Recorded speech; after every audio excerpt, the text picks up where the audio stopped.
আমরা যেমন বাংলা, ইংলিশ এবং হিন্দি বুঝি, তেমন কিন্তু কম্পিউটার বাংলা, ইংলিশ এবং হিন্দি বোঝে না। তারা কেবলমাত্র 0 এবং 1কে বোঝে। এই 0 এবং 1কে বলা হয় বাইনারি নাম্বার। এই বাইনারি নাম্বার ইউজ করে যদি আমরা কম্পিউটারকে কোনো একটা কাজ করতে বলি, তাহলে কিন্তু আমাদের অনেক টাইম লেগে যাবে, কারণ এই বাইনারি নাম্বার ইউজ করা এবং মনে রাখা অনেক বেশি কষ্ট এবং সময় সাপেক্ষ।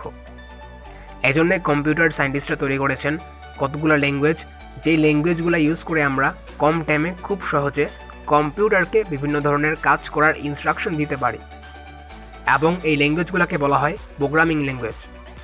বর্তমানে পাইথন, জাভাস্ক্রিপ্ট, সি++ এই ল্যাঙ্গুয়েজগুলো অনেক বেশি পপুলার।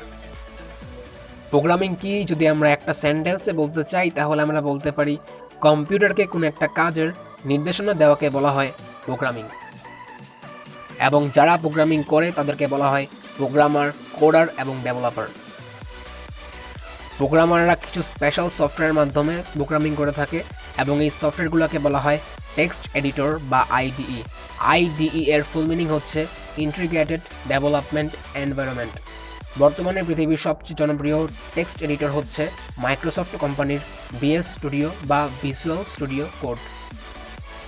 বর্তমানে পৃথিবীর সবচেয়ে পপুলার ল্যাঙ্গুয়েজ জাভাস্ক্রিপ্ট হওয়ার কারণ হচ্ছে আপনি জাভাস্ক্রিপ্টের মাধ্যমে ওয়েব ডেভেলপমেন্টের ফ্রন্ট এন্ডের কাজ এবং ব্যাক এন্ডের কাজ দুটোই করতে পারেন, এবং পাশাপাশি আপনি চাইলে জাভাস্ক্রিপ্টের মাধ্যমে অ্যাপ ডেভেলপমেন্টও করতে পারেন, এবং আপনি চাইলে এআই কিংবা আর্টিফিশিয়াল ইন্টেলিজেন্সেও জাভাস্ক্রিপ্ট ইউজ করতে পারেন।